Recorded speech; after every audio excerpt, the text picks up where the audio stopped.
It started with a single headline. Harvard study declares Filipino English most authentic in Asia. The words flashed across screens around the globe. In Manila, traffic seemed to pause for a moment. People in cafes looked up from their phones, sharing the news with strangers. A sense of collective pride began to bubble up. For decades, Filipinos had admired other English accents. Now, a prestigious university was telling them their own way of speaking was special. The story spread like wildfire. On social media, hashtags like Filipino English and Pinoy Pride trended for days. News channels interrupted regular programming for interviews with linguists, teachers, and everyday citizens. An old school teacher cried on national television, saying she always believed her students spoke with heart. This was not just a news story, it was a moment of national celebration. The report highlighted the warmth and empathy embedded in Filipino English. It was something Filipinos had always known but never had a name for, pakikipagkapwa, a deep sense of shared humanity. The Harvard study was now telling the world that this cultural value was present in their language. The nation felt seen. The initial shock soon turned into a deep, quiet pride. It was a pride felt by call center agents, nurses abroad, and teachers at home. The headline did more than just report a fact. It affirmed an identity. It told every Filipino that their voice, with its unique melody and gentle tone, was not just good enough. It was authentic. The study came from Harvard University's Department of Linguistics. It spanned 2 years, analyzing speech patterns from across Asia, the goal to understand how English was evolving in non-native contexts. Researchers looked at grammar, vocabulary, and pronunciation, but also something new: empathy. They wanted to know which version of English best conveyed genuine human emotion. Using advanced technology, they analyzed thousands of hours of conversations. Filipino English stood out for its unique prosody. Its rhythm and intonation carried warmth. Speakers used inclusive language and words of care and reassurance. These weren't quirks, they reflected a culture that prioritizes connection. Dr. Alistair Finch, the lead researcher, explained, "We were looking for technical proficiency, but we found something far more important. We found humanity."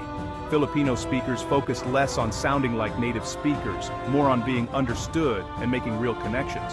The report, The Empathy Index: Asian Englishes in the 21st Century, became Harvard's most downloaded paper. It challenged long-held beliefs about what good English should sound like.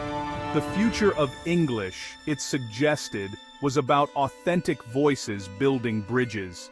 In Asia, the Philippines was leading the way. The verdict was clear. Filipino English was a language of the heart. The world was listening.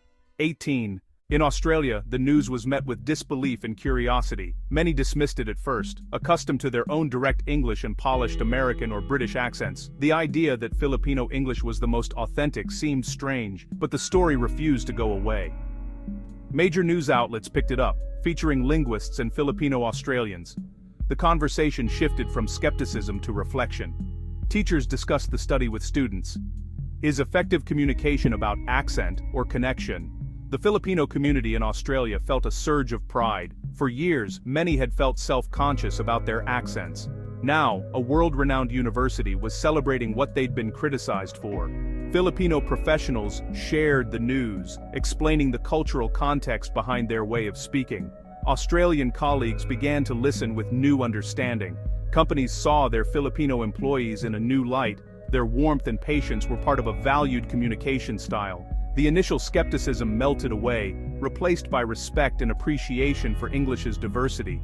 Australia was starting to understand there's more than one way to speak, with authenticity. The ripple effect had begun. Rachel Moore, an Australian journalist in Manila, was assigned to uncover what made Filipino English so empathetic.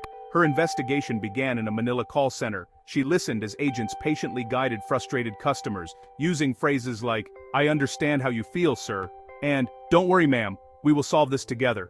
Empathy wasn't just a script, it was genuine. One agent told her, "We're not just solving a problem, we're talking to a person."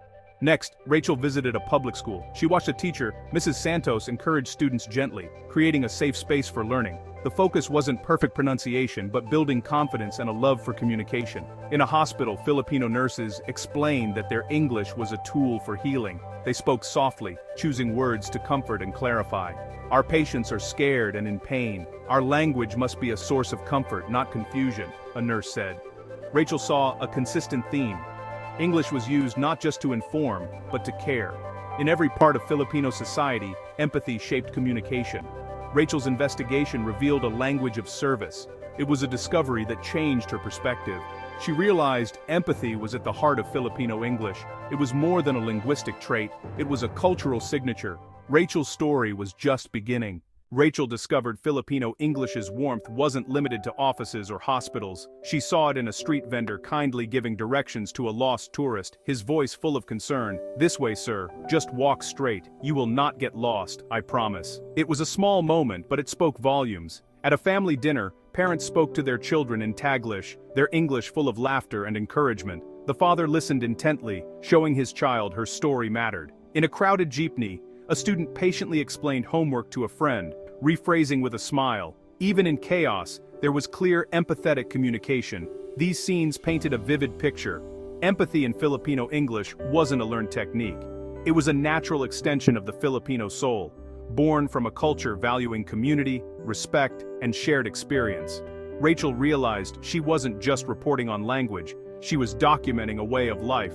The language of the heart was everywhere. It was in the everyday moments. It was the Filipino way. 16. The Harvard study sparked a global conversation.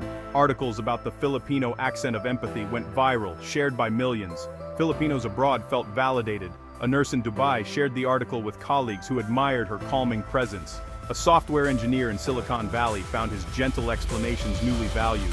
The study gave Filipinos pride in their linguistic identity. Harvard released a follow-up statement. The Philippines is offering a model of compassionate global citizenship. Filipino English was elevated from dialect to standard bearer for humane communication. International companies praised the empathetic style of their Filipino teams. Language schools began teaching empathy, citing the Philippine example. The world learned that the goal of a global language was understanding, not uniformity. Kindness had become the new standard. 13. After her report, Rachel's inbox filled with heartfelt letters from around the world. An elderly Canadian wrote about Maria, a Filipino caregiver whose English wasn't perfect by textbook standards, but she spoke the language of kindness. She didn't just care for my wife, she cared for our whole family with her words. A Texas teacher described how a shy Filipino student's gentle way of explaining math changed her classroom. Her English was different. It was full of care. A London executive admitted he'd misunderstood his Filipino team's indirectness. "I realized they were building consensus, making everyone feel included. My team is stronger now." These stories showed Rachel the real-world impact of empathetic communication. The Harvard study wasn't just academic, it was personal. Filipino English was changing lives, one conversation at a time. The world was listening and learning. Empathy was making a difference.